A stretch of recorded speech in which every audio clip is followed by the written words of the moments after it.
no sé si habrán visto planchas, pero siempre eran las mismas 5 preguntas que hacían. Y a ustedes les ha agregado 5 más. Entonces vamos a iniciar con la primera pregunta, que es similar a como nos evaluaba a nosotros anteriormente. Te menciona el proyecto.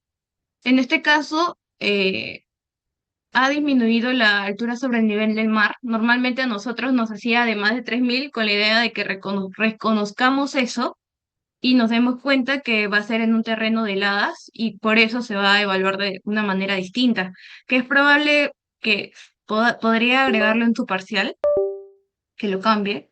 Así que deben estar pendientes de ese dato, ¿no? De si es más de 3000 metros sobre el nivel del mar, utiliza otra normativa. En el caso de ustedes van a tener estos datos, ¿no? Que es una carretera de 36 kilómetros, es una carretera de 36 kilómetros, está ubicada entre 1800 y 2400 metros sobre el nivel del mar, en Cajamarca, y te da el estudio de tráfico.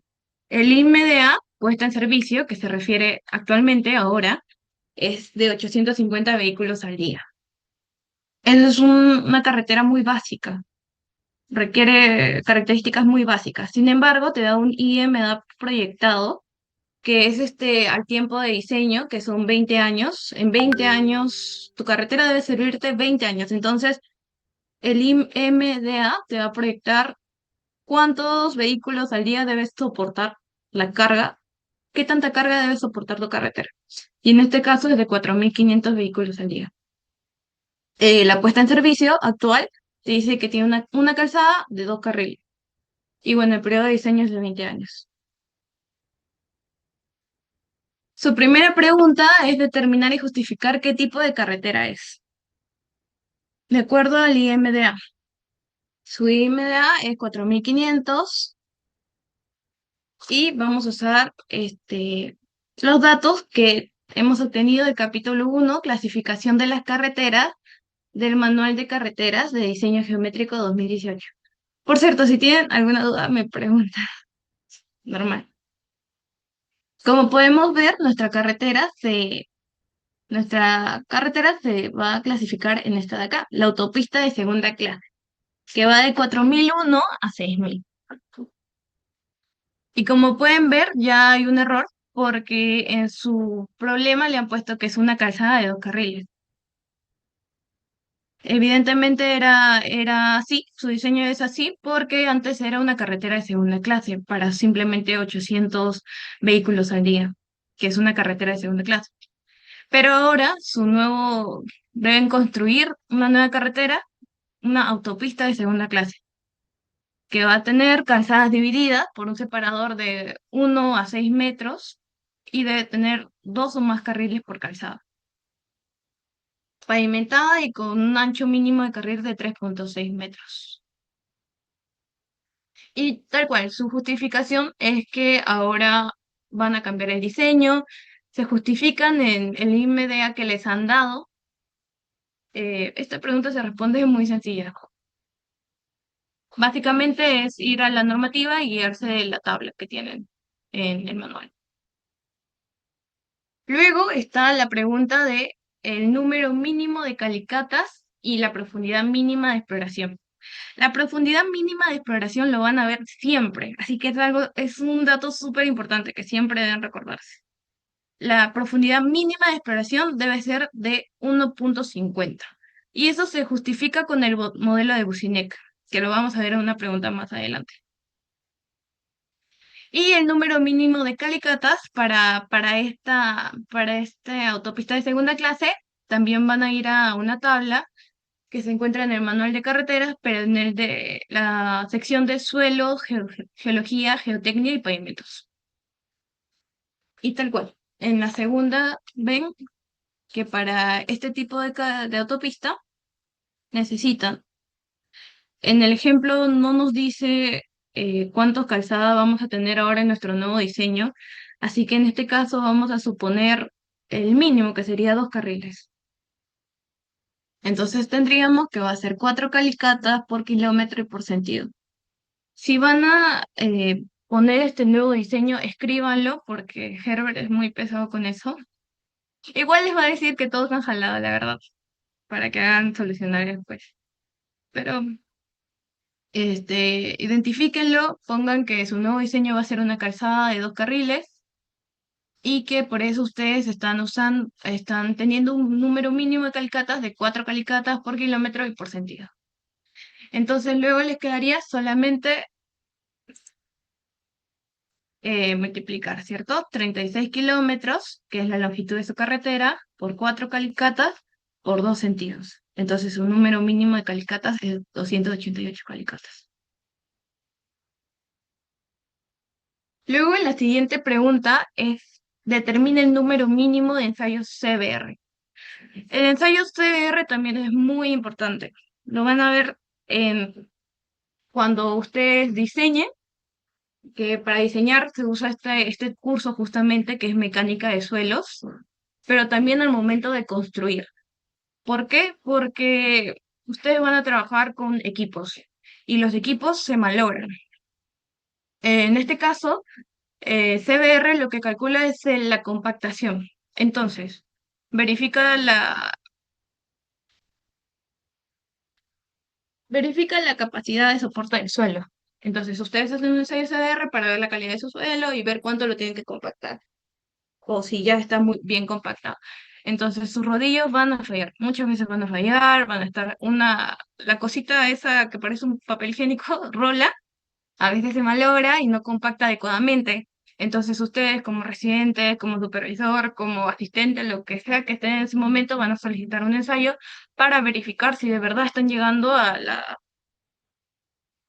CBR que necesitan llegar, ¿cierto? Entonces también deben memorizarse bastante, tienen que aprender bastante bien lo que es CBR. Ok, te piden el número mínimo de CBRs en este tramo y de igual manera tienen una tabla en el manual de carretera de suelos, pavimentos, velocidades, etc. Y les indica que en calzada de 2 carriles necesitan UMR cada 3 kilómetros por sentido y un CBR cada 1 kilómetro por sentido. Y de igual manera realizan la multiplicación. 36 kilómetros por un ensayo por 2 sentidos. Y recuérdense que estos ensayos se realizan a la manera longitudinal de la carretera y de manera alternada, en diagonal. ¿Ok?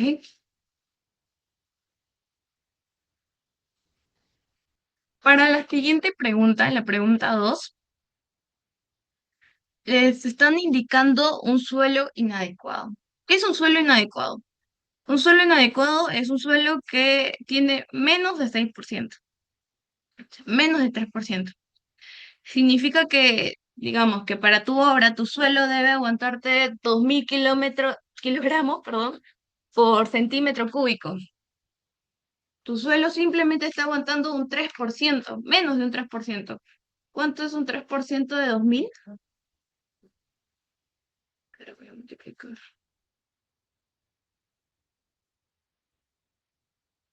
Tu suelo simplemente aguanta 60 kilogramos por centímetro cúbico. O sea, ese suelo se va a destruir. Es totalmente malo. Y encima te dice que tiene un nivel freático a 0,80 metros de profundidad respecto al terreno natural. También es malo. Porque, ¿por qué? Y acá les he traído este screenshot de la normativa que indica justamente estos dos características, condiciones. La primera sobre la categoría de subrasante, de acuerdo al CBR identificado en campo, podemos ver que nuestro CBR es 3%, entonces nuestro subrasante es S1, está acá. Y luego vamos a nuestra teoría que nos indica cuál es la mínima profundidad de la que debe estar el nivel superior de su rasante al nivel de freático. Buscamos para nuestro subrasante insuficiente y está en esta parte de acá. Debe estar separado a 1 metro cuando se trate de una subrasante insuficiente. Y en este caso nos menciona que está a 0,80 del terreno natural. Recordemos que nuestro terreno natural no es donde nosotros vamos a construir. Nosotros vamos a realizar primero una preparación de terreno, que básicamente va a ser el terreno en el que vamos a construir nuestra plataforma, nuestra carretera. Y nuestro terreno lo vamos a perfilar, lo vamos a nivelar con nuestro equipo de topógrafos y lo vamos a compactar, pero ligeramente. Simplemente para nosotros poder trabajar de manera adecuada en nuestra obra, ¿no? Es como cuando le ponemos, ay, ¿cómo se llama? La primera capa de cemento en la obra para que todos podamos movernos sin problema. El contrapiso. Eso es nuestra preparación de terreno. Y ya luego hacemos nuestra explanada, que ya es cuando dejamos nuestro terreno a nivel de su rasante. Y después, encima de su rasante va nuestra subbase, base, pavimento, etc. Y para hacer para llegar a la subrasante, lo que nosotros hacemos es una explanación, que se refiere a movimientos de tierras para llegar al nivel de subrasante, que puede ser cortes y rellenos. Ya. Estas otras normativas que tenemos.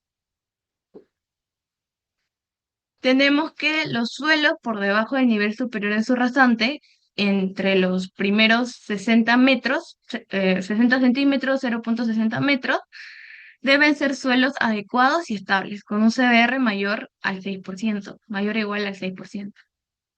Nuestro suelo es de 3%, entonces también debemos hacer un corte en ese caso. Y tal cual como dice en el siguiente punto, en caso el suelo tenga un CBR menor que ello, corresponde estabilizar el suelo. Y luego nos mencionan distintos métodos para estabilizar el suelo. Estabilización mecánica, reemplazo del suelo, que es lo que normalmente hacen si es que tienen una cantera o están cerca a un lugar que sea sencillo de conseguir material granular óptimo para el reemplazo, ¿no? Estabilización química, cuando no es tan sencillo conseguir material, entonces compramos aditivos para volver ese suelo muy malo de nuestro CDR de 3%, bueno, aumentarle la capacidad, ¿no? Estabilización de geosintéticos, que es como ponerle acero al concreto. Los geosintéticos son como el acero para las carreteras. La elevación de la rasante y el cambio del trazo vial. Mover simplemente nuestro trazo, nuestra carretera. Ya intenté hacer un gráfico y le pedí a la IA que lo mejore. Ya. Tenemos nuestro terreno natural. Sí se puede ver el puntero láser. Sí se Sí ve. se ve. Ok, gracias.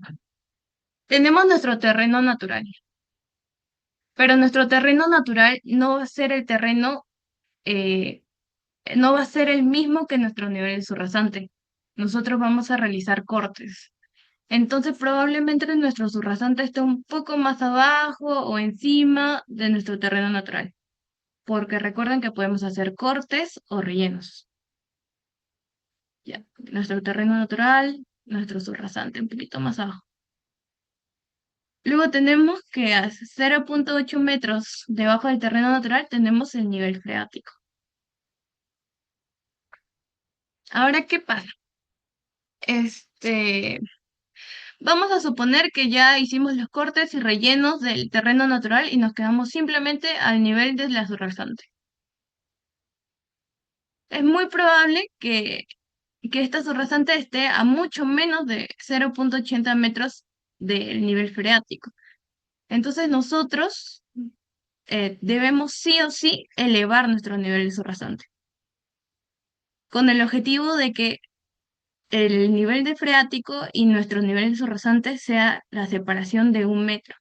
Como ya vieron en la anterior diapositiva, cuando el CBR es menor a 3%, es igual a 3%, debemos estar 1 metro separados del nivel de su rasante, del nivel freático, perdón. Entonces, nuestra primera estrategia va a ser elevar nuestra subrasante.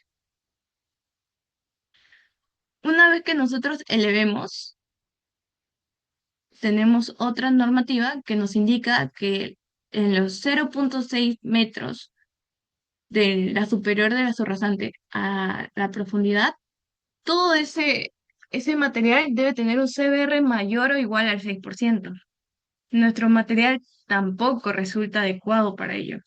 Entonces, sí o sí, vamos a tener que eh, reemplazar todo ese suelo. Ahí es donde ustedes van a decidir qué método, qué alternativa de solución van a utilizar. Pueden retirar todo ese suelo y reemplazarlo por un suelo adecuado que cumpla con las condiciones que les piden. Pueden retirarlo y agregarle un aditivo y regresarlo. Es donde ustedes van a decidir qué es lo que van a realizar. Pero todo lo que van a mejorar es dentro de su 0,6, debajo de su nivel de su rasante. Y bueno, ya ahí le van a agregar las estrategias que consideren, ¿no? Pueden agregar un subdren, pueden agregar una malla geosintética. Ahí ustedes van a decidir qué tipo de estrategias alternativas de solución van a agregar.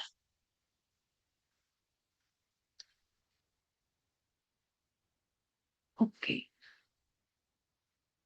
Ahora sigue determinar y justificar la longitud total a intervenir con mejoramiento de suelos. Como vemos, primero la longitud que tenemos es la resta simplemente de lo que desde la calicata 1 hasta la calicata 2, que son 850 metros. Es lo que les indica el problema, que es donde está ubicado el suelo inadecuado. En realidad, Herbert siempre pregunta esta pregunta, disculpe, pero nunca nos ha enseñado cuál es la normativa o cuál es el paso que debemos realizar en estos casos, y tampoco está mencionado en el manual en sí. Entonces, como que entra más el criterio de cada uno, ¿no? Por ejemplo, si ustedes tienen acá 25-20, que es su suelo que está mal, 26 más 0,50. Todo este suelo es malo. Pero ustedes tienen una calicata acá, otra, y dice que su suelo es bueno. Otra calicata acá que dice que su suelo es bueno también. Lo más coherente podría ser simplemente de punto medio, ¿cierto? Agarrar un punto medio y el tramo de mejora sea todo esto. O capaz no necesariamente el punto medio, sino 25%. Lo ideal, o podrían simplemente decir, mejor arreglo todo el kilómetro, ¿no? Todo el kilómetro. Herbert en sí nunca nos ha mencionado una normativa clara o un paso adecuado a realizar en este tipo de casos. No sé si a ustedes les habrá mencionado algo de esto,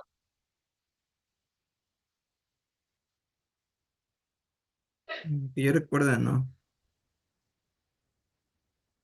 ¿no es cierto? Me acuerdo que cuando nosotros también presentamos nuestro solucionario, todos hicieron lo que les digo, que identificaron como que tuvieran una calicata buena y simplemente lo agarraban el punto medio y mejoraban todo ese tramo.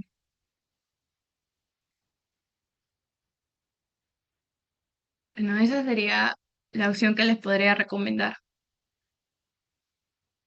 Por suerte 0,5.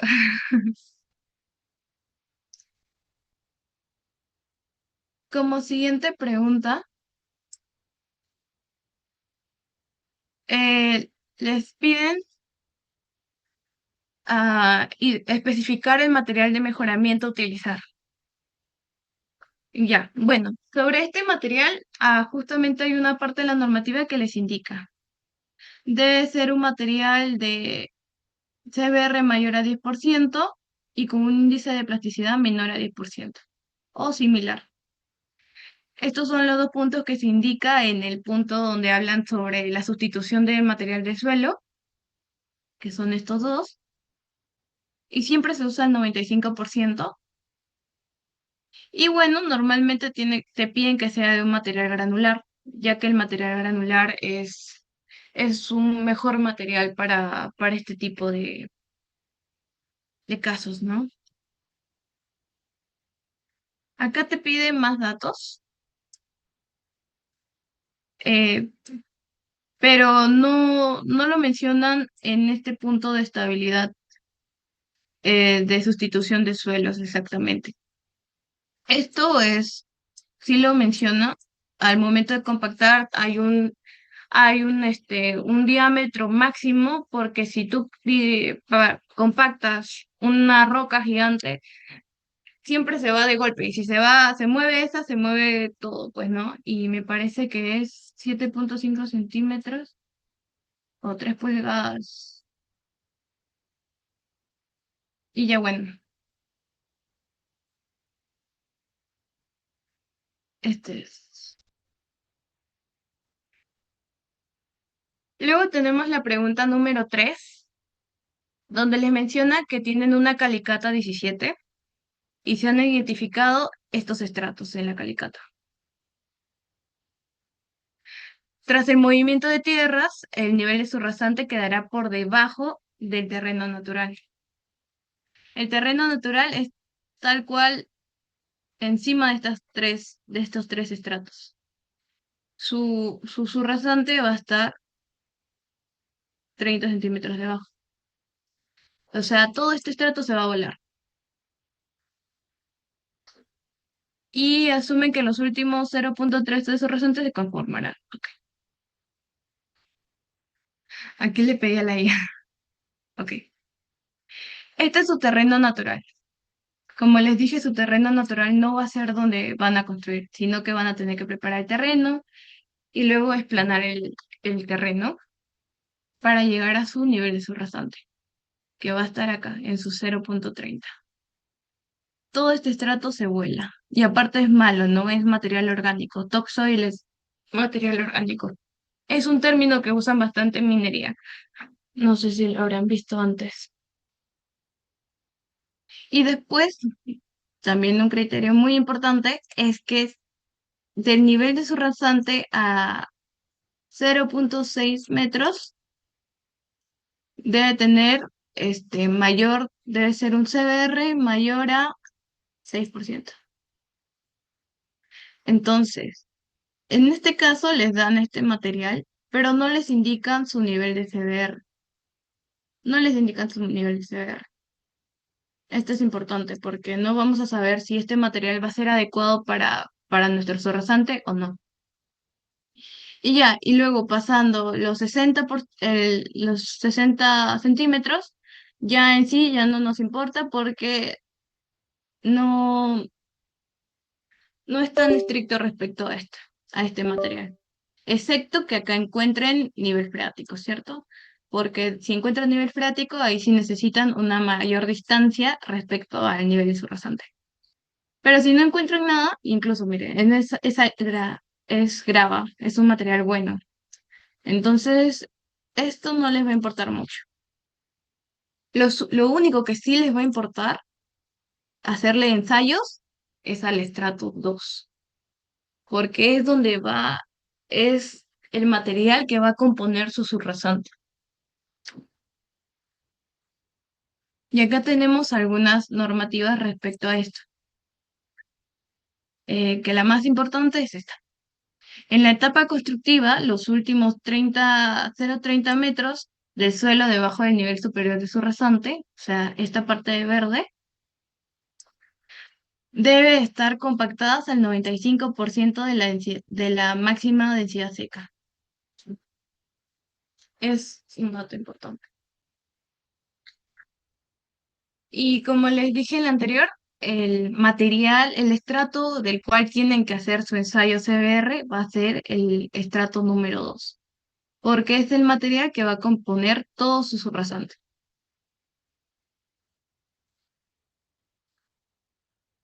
Bueno, seguimos. Ya, sobre esta normativa, en sus PPT simplemente está un cuadro que menciona este punto y nada más. Y dos características más. Entonces, la otra información en sí la he sacado de esta normativa. Así que si quieren saber la razón de estas características, están en esta normativa, que es un manual para ensayos de laboratorio del MTC justamente. Y ahí están todos los ensayos de laboratorio que se realizan respecto a obras viales. En este caso también les indica los números de molde. Normalmente siempre se hacen tres, porque se hacen tres tipos de golpes. Sí, uno de 56 golpes, otro de 25 golpes y otro de 12 golpes. La energía es de Proctor modificado. Las capas son 5 capas por molde.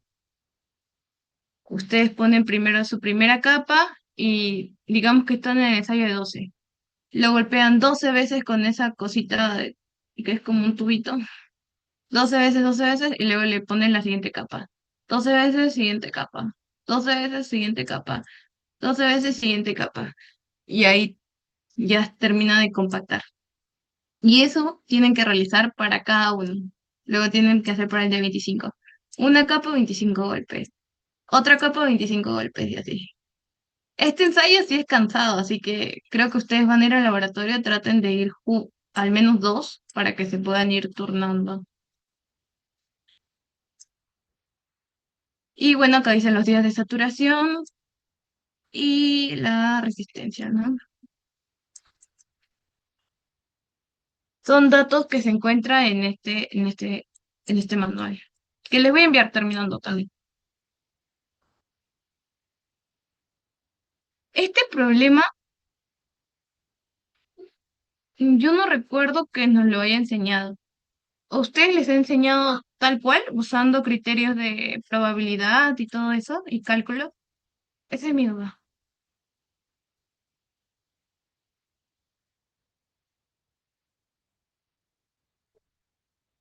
¿Alguno vio si hizo esto? Probabilidad no recuerdo. Estadística, no, ¿cierto? No. No sé de dónde ha sacado este problema.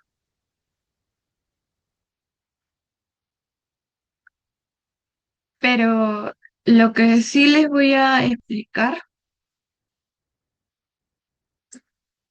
es esto. Ustedes en el laboratorio lo que van a realizar su Proctor modificado. Van a hacer sus 56 golpes, 25 golpes, 12 golpes. Y lo que les va a dar eso es la humedad óptima que necesitan para llegar a la máxima compactación seca. Este es su ideal, para que su suelo van a ir donde van a tener que construir su carretera, van a extraer 30 kilos de ese suelo, van a hacer su Proctor modificado y van a hallar la humedad óptima para que ese suelo llegue a su máxima compactación seca. Y ese va a ser su ideal, va a ser su ideal. Mi ideal, acá está. Mi ideal es que mi suelo llegue a esta densidad, 2000 kilogramos por metro cúbico. Es mi ideal. Es lo máximo que puede dar mi suelo. Pero en la realidad no es así. En la realidad, para llegar a este máximo tendríamos que compactarlo muchas veces. O sea, pasar nuestro rodillo muchas veces, hacer muchos ensayos para verificar en cuánto va y así. Y esto nos costaría mucho porque un rodillo trabaja por hora máquina, gasta combustible, lo maneja un operario. Al operario lo vigila un responsable de máquina, lo vigila el residente. Entonces, cada tramo que da este rodillo por kilómetro cuesta mucho dinero. Entonces, llegar a un 100% es, es muy complicado. Por eso en los libros nos piden, nuestro subrasante debe estar al 95% de la máxima densidad seca. Esto es mucho más lograble. Y ese 95% es 1.800 kilogramos por metro cúbico. Bueno, 90% en este caso, 90%. En el laboratorio ustedes hacen Proctor modificado y en el campo ustedes miden de distintas maneras. Hacer un CBR sería mucha plata, ¿no? Hacer un CBR cada rato es mucho dinero. Usan otro tipo de equipos para identificar cuál es la densidad que tiene ese suelo en ese tramo, en lo que estén trabajando en ese momento.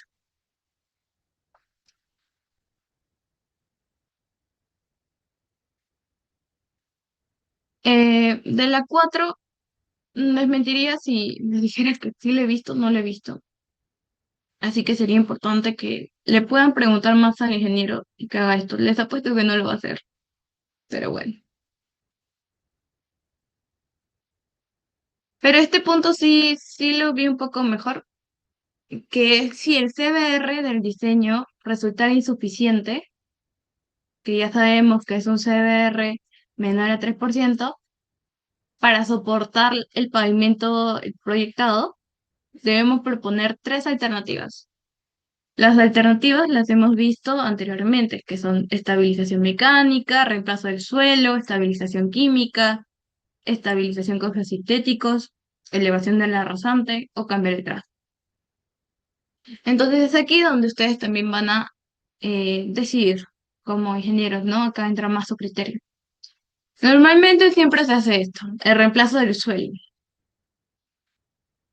Lo que más cuesta en una obra vial es el movimiento de tierras. El movimiento de tierras es lo más costoso de una obra vial. Siempre deben recordar lo económico. Lo económico les va a pesar en todo. Para todas las decisiones que van a tomar en el trabajo, para todas, entra lo económico. Mientras que ustedes den la alternativa de solución más económica, van a ganarse la mejor aprobación, los van a ver de la mejor manera. Entonces, ustedes, su primera opción, la primera alternativa que van a dar siempre, tiene que ser la más económica. En un reemplazo de suelo de cimentación, si es que el suelo no es tan malo y simplemente se tiene que quitar poquito, 20 metros, 10 metros, 0,30 metros, es su mejor alternativa. Que consiste en la remoción total o parcial del material ineficiente dentro de esa profundidad de 0,6 metros y sustituirlo por un material granular de aporte. Si no, tienen otras opciones. Estabilización con geosintéticos, que tal cual es el acero para su carretera. Proporciona la resistencia de tracción y estabiliza el suelo blando mediante el confinamiento lateral. Y estabilización química, que son aditivos, ¿no? Que lo usan bastante para estabilizar los suelos. Esto también lo usan bastante, pero es normalmente cuando su terreno está, digamos acá, ustedes van a quitar un poquito y igual o sea, van a hacer un corte y van a tener que elevar su plataforma de igual manera. Entonces, yo sí o sí voy a tener que rellenar todo esto. Como yo tengo todo este material afuera, le puedo echar un aditivo y lo hago fuerte el material y ya sin necesidad de hacer mucho movimiento de tierra. Entonces, ahí van a tener que pensar cuál es su mejor opción para el problema que les han dado, ¿no? Luego la pregunta 5 es la pregunta más, la, Una pregunta que ya la ha hecho bastante Herbert, así que también también la vamos a ir pasando porque la han visto bastante, ¿no? No sé si tienen alguna duda sobre esto.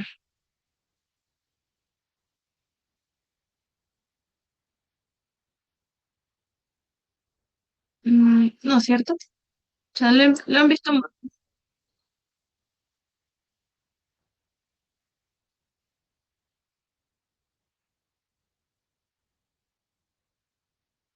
claro, ok.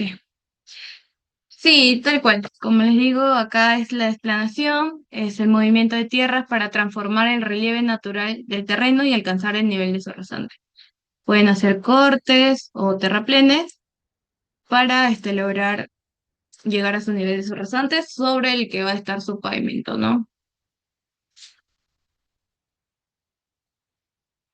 Ya, Businek es básicamente la razón de la profundidad mínima de exploración, qué estratos les van a servir, qué estratos no, cómo se computa el suelo, es muy importante.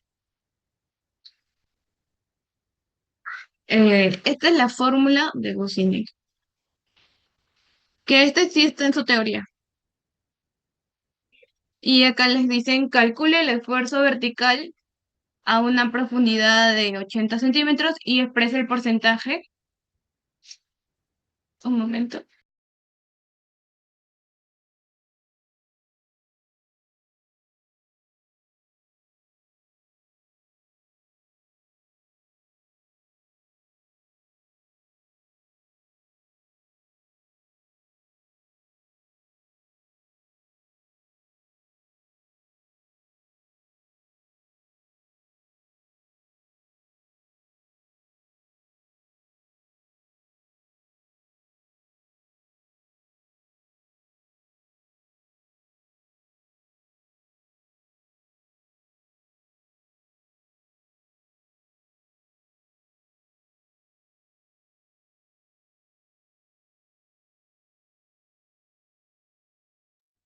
Ya disculpen, pasó un señor que tiene ruido.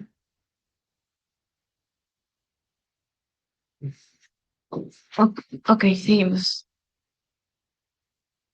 Vamos a calcular este primer problema y como les dije, simplemente sería reemplazarlo en esta fórmula. El dato ingreso tenemos que la presión aplicada al suelo, recordemos que este es nuestro suelo. Cuando le aplicamos una presión, no es que la fuerza se vaya así lineal. La fuerza se distribuye en forma de cono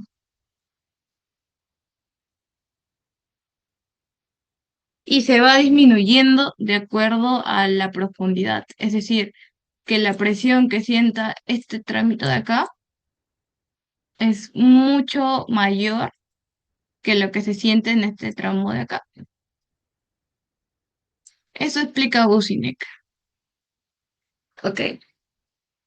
Ya. La presión tenemos que es 5,6 kilogramos por entre centímetros cuadrados. Tenemos que el radio de la llanta del eje es de 10,8 centímetros, la profundidad es 80 centímetros. ¿Quieren saber? A 80 centímetros.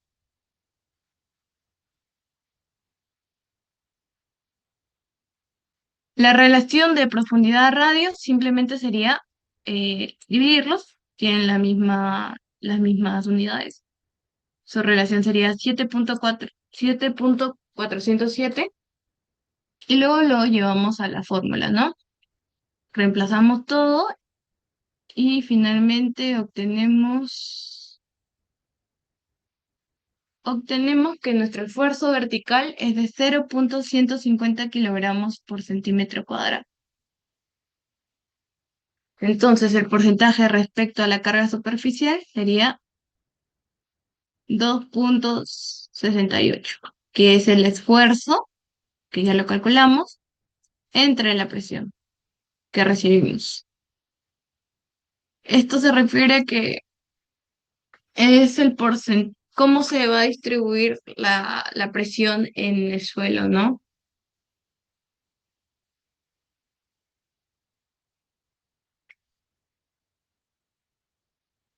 Acá tenemos que el esfuerzo transmitido por el tráfico a 80 centímetros de profundidad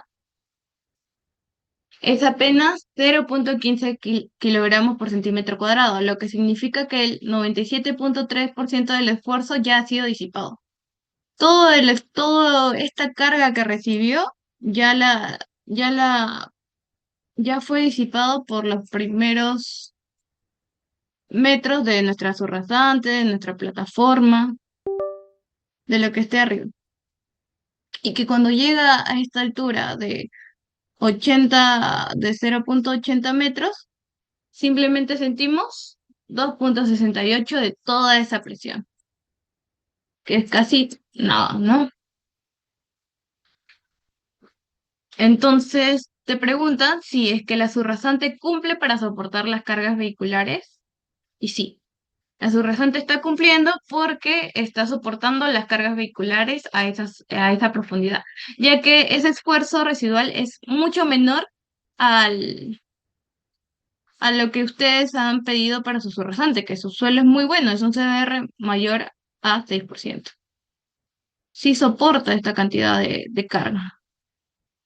Entonces no generará deformaciones plásticas severas. Recuerda que Businek también nos explica que este suelo funciona como, es elástico, como una liga. O sea, al momento que le pones una presión se deforma un poquito, pero apenas pase ese peso, vuelve a su forma original.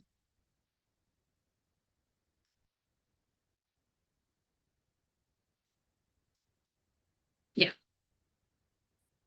seguimos. Luego nos dicen que discutamos con criterio ingenieril. ¿Por qué se fija una profundidad mínima de exploración de 1,50 respecto al nivel de su rasante? Y relacionamos nuestra respuesta de presiones de Businek y qué ocurriría. Bueno, nuestra normativa nos exige tan solo 1,50 metros debajo del nivel subrasante. ¿Y cómo demuestra Businek esta teoría? Bueno, tenemos nosotros este cuadrito donde nos indica el esfuerzo y la profundidad. Businek realizó esta fórmula y llegó básicamente a esto, ¿no? Que en una profundidad cero recibimos nosotros mucho esfuerzo. Pero conforme va bajando la profundidad, ya se vuelve mínima. Aquí ya se volvió mínima. Acá es nuestro 1,50.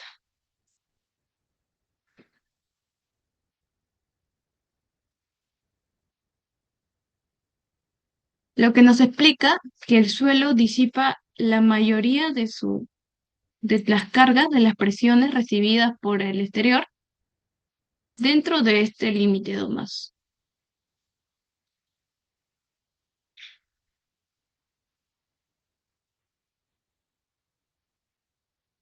No sé si se entendió bien. Los esfuerzos se irradian, ya que la carga no va así, sino que va así. Businek lo que demostró es que las cargas se distribuyen en forma de cono. Entonces, llega ya a cierta profundidad donde ya ni siquiera recibe la suficiente presión. Si la carga sí se recibiría de manera vertical, es probable que sí tendríamos que hacer más de 1,50, pero no es así. Se hace de manera cónica. Entonces, los esfuerzos se irradian y desvanecen con la profundidad.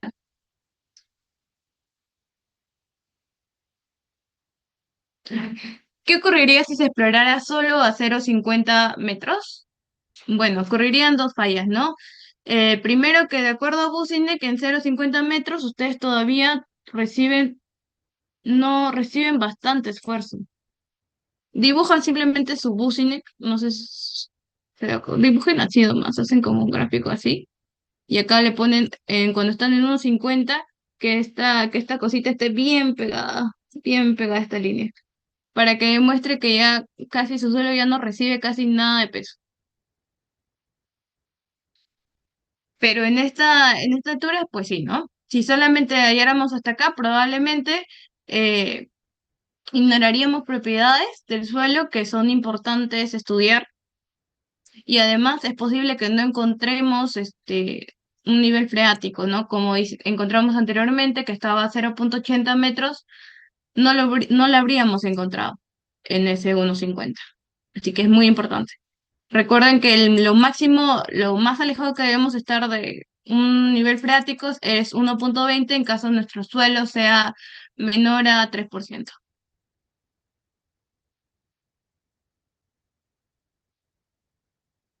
Ya.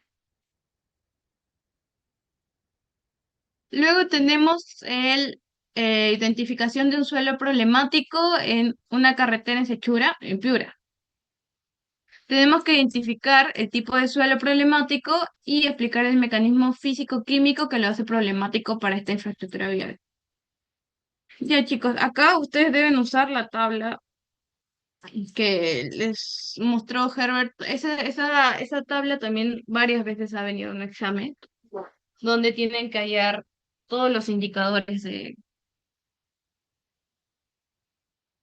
del suelo, ¿no? Tienen que hallar qué tipo de suelo es y esto lo hallan con este dato.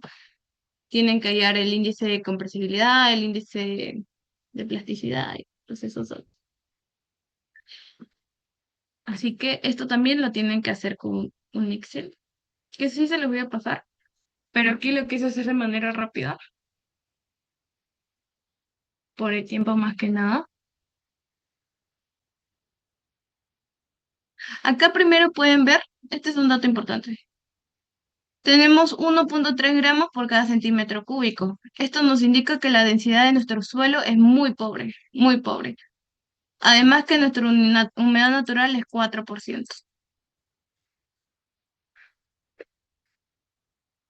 Esto nos indica que el suelo es muy poroso. Estos datos se los voy a pasar en un Excel, porque eso se explica más con las teorías que le ha enviado el profesor, que creo que eso sí lo tenemos en varios exámenes. Como van a hacer ustedes examen virtual, sí les van a mandar a hacer eso, ¿no? De hacer, hallar su índice plástico para saber si su plasticidad es alta, media, baja, no plástico, hallar su actividad para que puedan identificar su arcilla, si es una arcilla expansiva. Así que todo eso sí se los voy a enviar. Ya resuelto. Yo quiero responder. Ya. Luego tenemos, ¿qué sucedería si en la carretera ocurriera una infiltración súbita de agua? Recordemos que el mayor enemigo de una carretera, de un pavimento, es el agua. Acá nos dicen que hay una infiltración súbita y supongo que va a haber mucha cantidad de agua, mucha cantidad de agua. ¿Qué es lo primero que podríamos ver? Es que nuestro suelo en los primeros metros tendría una pérdida de apoyo inferior, es decir, una pérdida de capacidad. El agua haría que nuestras partículas se movieran por todos lados y perdieran su compactación máxima que le hemos dado y se disminuyera su resistencia. Entonces, nuestra subrasante colapsaría y lo cual generaría asentamientos y hundimientos localizados. Porque ya nuestro suelo puede estar débil, pero si nadie pasa encima de este suelo, nadie lo destruye. Sin embargo, es una calicata en Sechura, va a llevar. Pongamos que sí van a pasar carros sí o sí. Cuando pasen estos carros van a dejar sus huellas, van a hundir la calicata. Así que este es nuestro primer problema. Luego vamos a tener un agüellamiento severo. ¿Por qué? Porque ya nuestro suelo va a ir debilitándose cada vez que ya de por sí ya está débil. Por el agua ahí, nuestra pérdida de capacidad, está húmedo, está muy deformable. Cuando empiecen a pasar muchos, muchos carros, se va a huellar, pero ya de manera severa. Estos son los dos principales que vamos a tener, ¿no? Y además podemos tener prendimiento de agregados,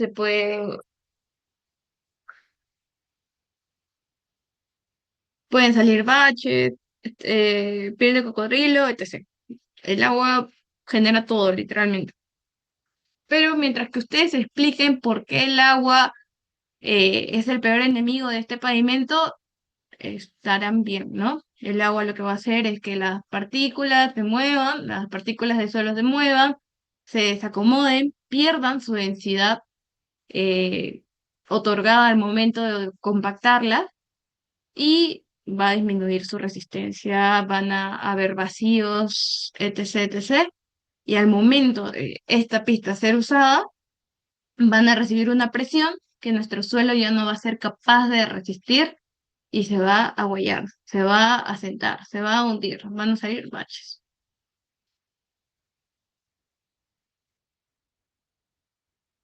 Ok,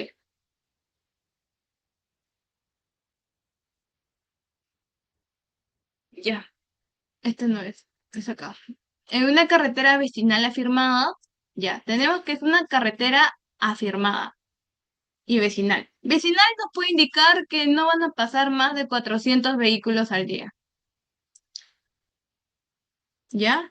Y es por eso que nosotros simplemente hicimos un afirmado. ¿Por qué? Porque no pasan muchos carros. Y eso es un problema, ¿no? Cuando simplemente lo afirman por el hecho de que no pasan muchos carros. Y en una selva afirmar es malísimo, pues, ¿no? ¿Qué hacemos al afirmar? Simplemente le damos un material granular de aporte y lo compostamos. Pero el suelo queda sin una protección real a las condiciones ambientales de la zona. Y en el caso de una de selva, tenemos, bueno, primero calor extremo, tenemos lluvia, que es lo peor, ¿no? Y a pesar de todo esto, igual van a seguir pasando carros. Entonces, un afirmado es malísimo. Ahí ya le están dando varias cosas malas. Un afirmado en selva. Mira, aquí está el límite a 80, menos de 400. Y por eso decidieron hacer un afirmado.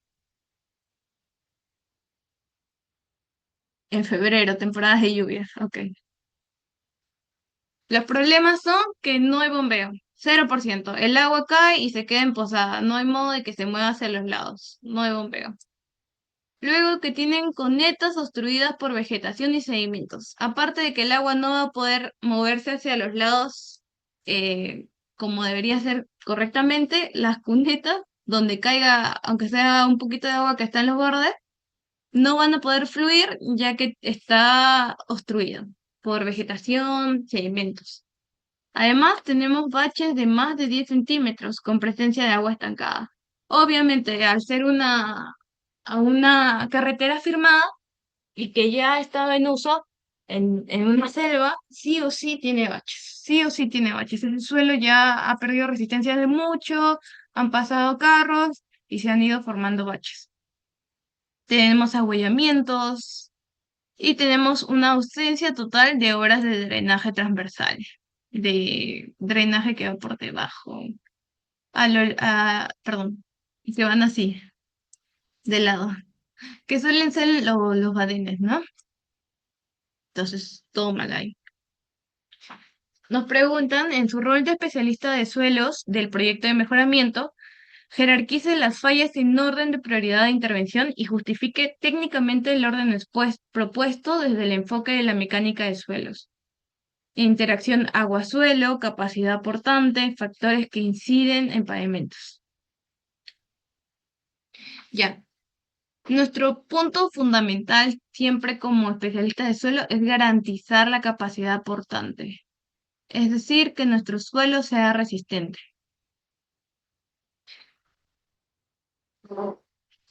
Y para que nuestro suelo sea resistente y no pierda esta resistencia, para que esta resistencia esté estable, necesitamos que no le llegue el agua. Debemos tener un control de humedad, ya que la presencia de agua reduce drásticamente los esfuerzos del suelo y su CBR, provocando fallas de corte y deformación. Entonces, nuestra principal falla es la ausencia total de obras de drenaje transversal.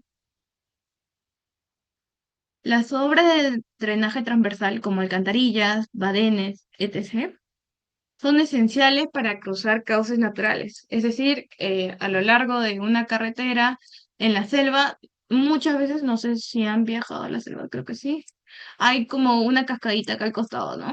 Una cascadita acá al costado. Y va directo a la carretera. Pero si nosotros no tenemos un drenaje acá debajo de esta carretera, una alcantarilla que ayude a pasar este agua por debajo y la bote sin necesidad de estar encima de esta carretera, ya está dañando nuestra carretera.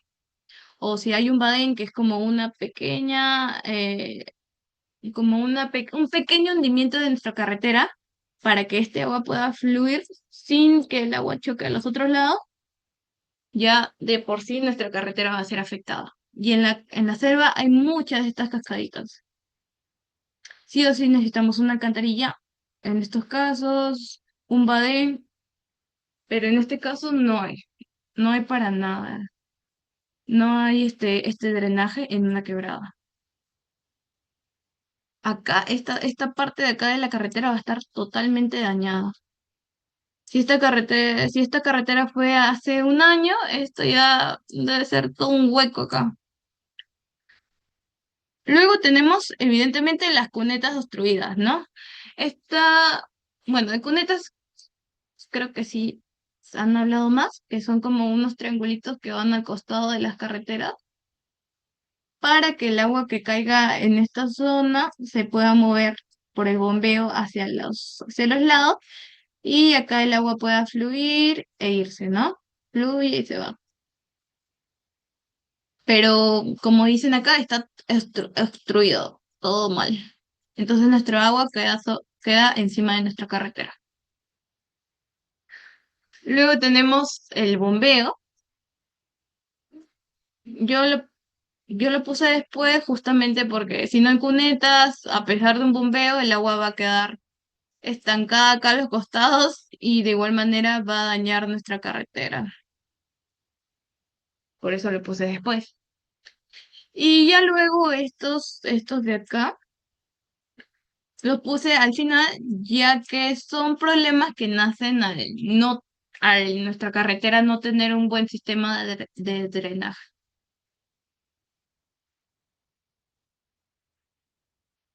Ahora, como nos mencionaron, quieren mejorar esta carretera. Entonces nos preguntan, ¿es viable proponer un pavimento económico? Un pavimento económico lo suelen colocar cuando no hay un flujo constante de vehículos y tal cual para este tipo de carreteras que es de 80 vehículos por día. Un pavimento económico normalmente suele ser una solución básica, que es una estabilización de la base. Nuestro subrasante sirve como piso para construir para diseñar nuestra carretera. Y encima le colocamos una base. Nuestra solución básica va a ser agregarle un aditivo a esta base, de acuerdo a la zona. En este caso es su selva, entonces vamos a usar cemento. Vamos a mezclar nuestro suelo con cemento y lo vamos a poner en nuestra base. Ahora va a ser una base estabilizada. Le hemos dado resistencia a nuestra primera capa de carretera, nuestra base. Y encima, normalmente le ponen un micropavimento, que es una imprimación rápida, y luego le ponen un micropavimento de 2,5 centímetros. Un pavimento normal es de como de 10 centímetros más. Y esto simplemente es porque el pavimento va a ser lo más permeable la carretera, va a diluir un poco más el agua. Y evidentemente, como nosotros vamos a mejorar esta carretera, esta vez sí le vamos a poner un bombeo y sí o sí va a tener que tener un plan de mantenimiento rutinario y periódico para que las cunetas no vuelvan a estar obstruidas y el agua pueda fluir correctamente. Además, que esta vez sí le vamos a poner todo lo que necesita nuestra carretera. Nuestra carretera necesita badenes, en caso haya su cascadita, o alcantarillado, ¿no? También necesitamos cuneta. En la selva debemos tratar de ponerle todo lo que podamos y sea económicamente viable, ¿no? Hacer nuestro bombeo, hacer que nuestra pista inclinada. Además, necesitamos no solamente hacer un afirmado, porque ponerle un afirmado es básicamente a compactar tierra y con la lluvia sí o sí se van a levantar partículas. Así que necesitamos sellarlo. ¿Y cómo lo sellamos normalmente? Con aditivos, con nuestro cemento, lo volvemos compacto, resistente y luego le ponemos nuestro micropavimento que ya lo hace un poco más permeable, ¿no? Y acá le vamos a ir mencionando, que es la estabilización con cemento. El cemento reduce la plasticidad de suelos finos, comúnmente la selva, la arcilla, y forma una matriz endurecida, muy resistente al deterioro. Eso sí, el cemento funciona como abono para el suelo orgánico.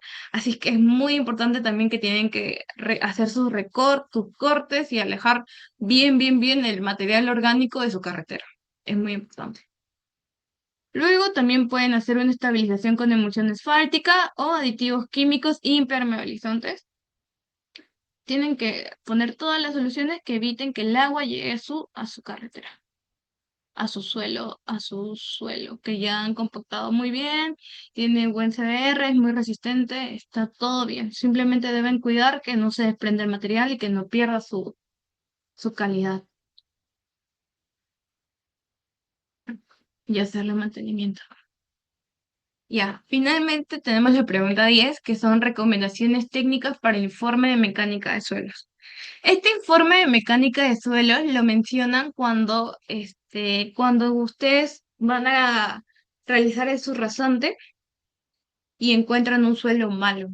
Ahí es donde el especialista viene y tiene que realizar un informe de mecánica de suelos, donde les van a mencionar las características del suelo y las posibles alternativas de mejora.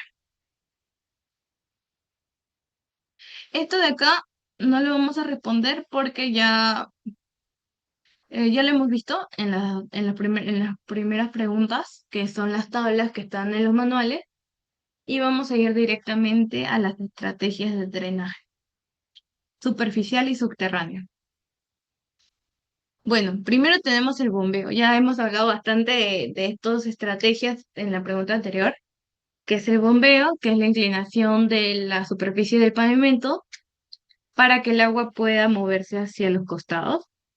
Luego tenemos las cunetas laterales. Este bombeo hace que nuestra lluvia, nuestra agua, se vaya hacia las cunetas laterales y el agua pueda escurrir fuera de la plataforma.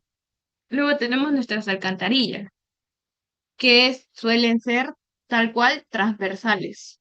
Tenemos nuestra carretera acá, nuestra alcantarilla acá, el agua de nuestra quebrada, nuestra cascadita viene por acá y ustedes le han hecho un huequito acá detrás y nuestra agua entra y se sale por la alcantarilla. Tenemos los subdrenes, que son como que zanjas con tuberías con huequitos, que lo que hace es que si hay un agua por debajo en el nivel de su rasante, acercándose a nuestro rasante, ya entra esta tubería que tiene huequitos y el agua va fluyendo y fluyendo hasta botarla, ¿no? Hasta drenarla. Tenemos además los badenes, que son como nuestra carretera está así, un badén como que baja un poquito, sube y vuelve a entrar. Y lo que hace es que el agua pase por encima y se vaya. Es como cuando no, de algún modo se te es imposible hacer una alcantarilla, o sea, ya has evaluado y por nada del mundo puedes hacer una alcantarilla porque, no sé, el suelo es muy duro, acá hay una montaña, ya evaluaste todas las opciones y vieron que no es posible hacer una alcantarilla. Entonces lo que ustedes hacen es hacer una pequeña rebaja de su plataforma y que el agua pueda pasar por encima e irse. Y así. Luego tenemos la discusión crítica. ¿Qué riesgos ingenieriles se pueden presentar si el contratista decide compactar con humedades fuera del rango admisible durante la temporada de lluvias? ¿A qué se refiere con compactar con humedades fuera del rango admisible? Se refiere, en nuestro Proctor modificado, nosotros encontramos dos valores. Nuestra humedad, bueno, un valor que nos da otro valor. Nuestra humedad óptima, que debe tener nuestro suelo al momento de compactarlo, para que llegue a su máxima compresión, a su máxima densidad seca. Entonces, si nosotros aumentamos esta humedad, nuestra tabla de Proctor es básicamente así. Es acá la humedad y la compactación, la máxima densidad seca. Y es como una U volteada. Esta es nuestra humedad óptima. Si le das más, baja la compactación. Si le das menos, baja la compactación. Entonces tú debes aplicarle la humedad óptima, la que te dice el ensayo, para lograr la máxima compactación. Recuerden que este es su 100% ideal. Y si ustedes en campo no van a lograr este 100%, es imposible, es muy costoso, es mucho tiempo. Ustedes van a llegar a un 95%, dándole la humedad correcta. Y si ustedes están viendo que están construyendo a pesar de que la humedad no es correcta, digamos que siguen construyendo y ustedes van a llegar a este nivel, acá. Con la humedad que les están dando van a llegar acá, que es a un 80% ideal. En la realidad va a ser un 70% realidad. Y con lo mal que está el Perú, le va a llegar agua de algún modo y va a bajar y 50% y su carretera no va a durar nada. Entonces es importante que cuiden mucho esto. No deben permitir que su contratista, en caso de ser supervisores, que su contratista continúe a pesar de que no sea la humedad correcta, y tampoco deben hacerlo si es que ustedes son los contratistas. Si son los contratistas, tampoco hagan esto porque su carretera se va a destruir y los van a buscar, sí o sí. Entonces, es importante que cuiden mucho estos valores, que estén atentos y que los cuiden, ¿no? Entonces, ¿cuáles son dos medidas correctivas implementables en la obra? ¿A qué les dicen? Sí, el contratista. Entonces, vamos a poner el caso que ustedes van a ser los supervisores. Eh, bueno, aquí ya lo he desplayado con más criterio, ¿no?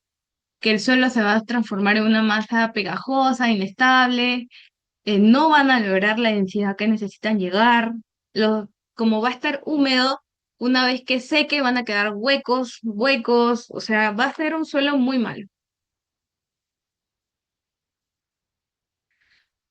Entonces creará un espojamiento, el agua va a quedar atrapada. Aquí se explica mejor, ¿no? Lo explico mejor.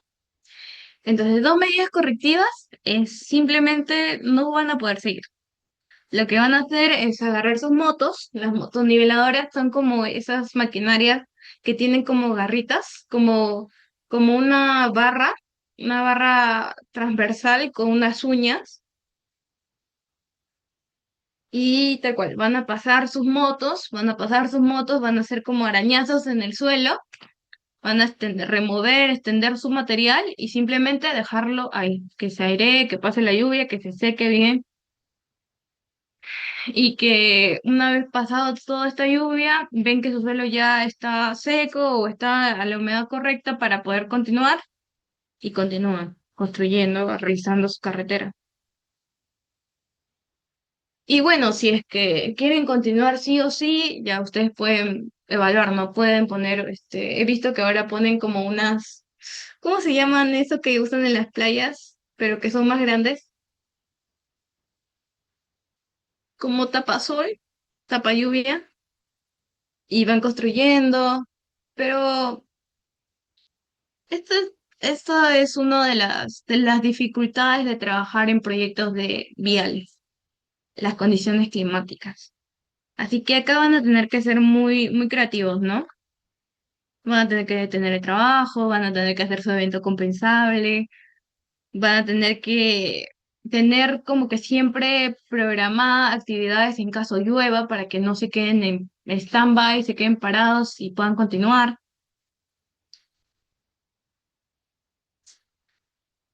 Y finalmente, tienen reemplazo del material, ¿no? Y si ya vieron que la lluvia es demasiado fuerte, que ocurre muchas veces, la verdad, ustedes ya avanzaron lo que está por acá y ustedes hoy día les toca avanzar esta parte y la lluvia ya malogró todo esto, ¿no? Hay situaciones donde van a tener que recortar y avanzar otro día o reemplazar con material ya correcto, pero sí o sí esta situación es complicada, es muy complicada. Deben evaluar si traen su tapa lluvias, así de 6 metros, para que puedan construir. He visto que ahora usan como unos textiles que subdrenan mientras que compactan. Eso sí, lo vi en una conferencia en San Marcos, me acuerdo. Aquí van a tener que evaluar qué van a realizar, ¿no? Y acá sí va a entrar a criterio de cada uno. Y finalmente les voy a explicar por qué es obligatoria la conservación vial. Como ya vimos en el caso de la selva, una vez que ustedes construyen su pista, entra a una puesta en servicio.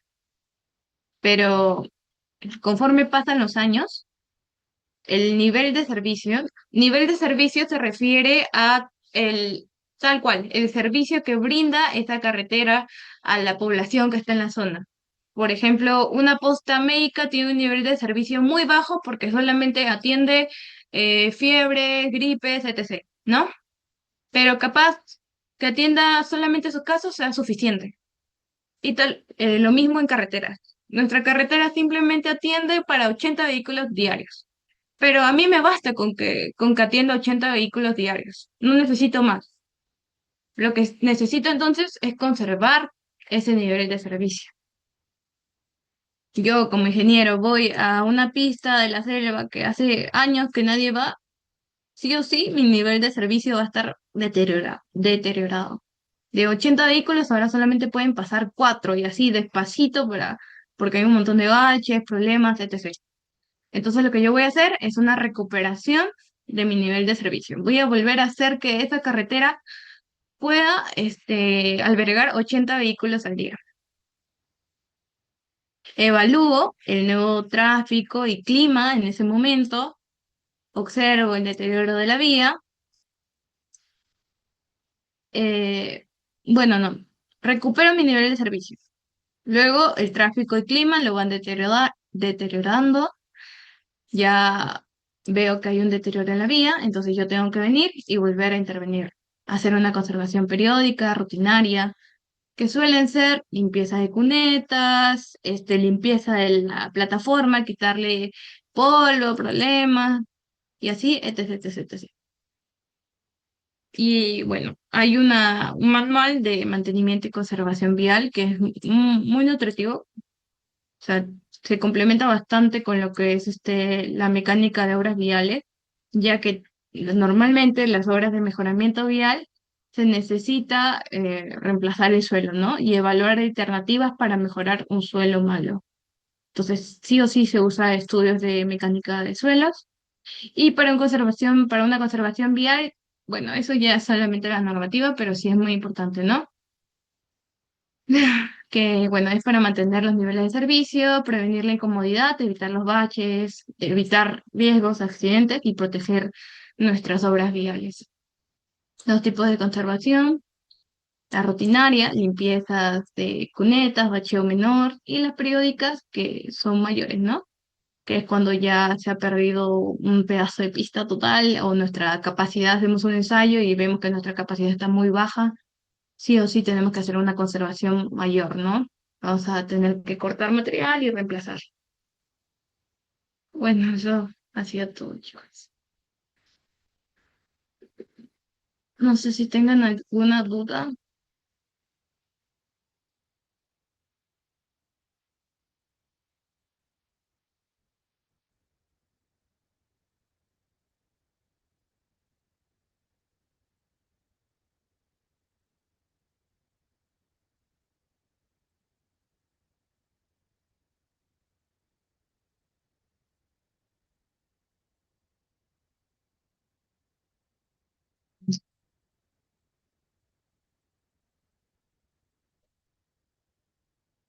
Bueno, el que siempre viene de dibujar su perfil, el del Excel, van a tener que llevar sus fórmulas para índice de plasticidad, para actividad, para hallar si es, qué tipo de arcilla es, eso siempre viene. También tienen que estudiar las alternativas de solución de mejoramiento de suelos. Tienen que comprender bien lo que es CBR y Proctor modificado. Proctor en laboratorio, CBR en campo. Y su criterio, ¿no? Pues la experiencia, porque siempre les pone ese caso de a tu criterio, ¿qué recomendarías? A tu criterio, ¿qué harías? Esas probablemente les vengan en el examen.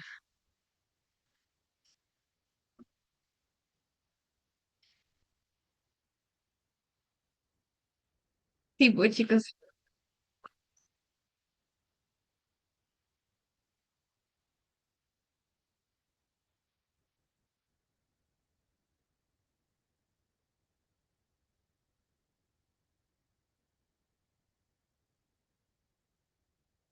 Sí,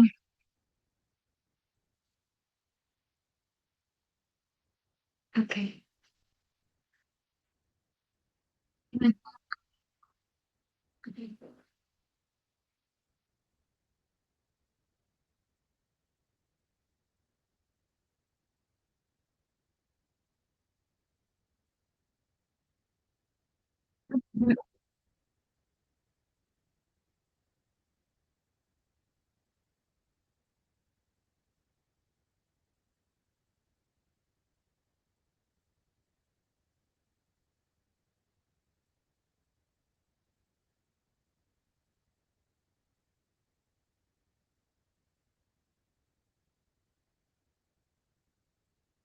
Yo tengo uno. Este no es.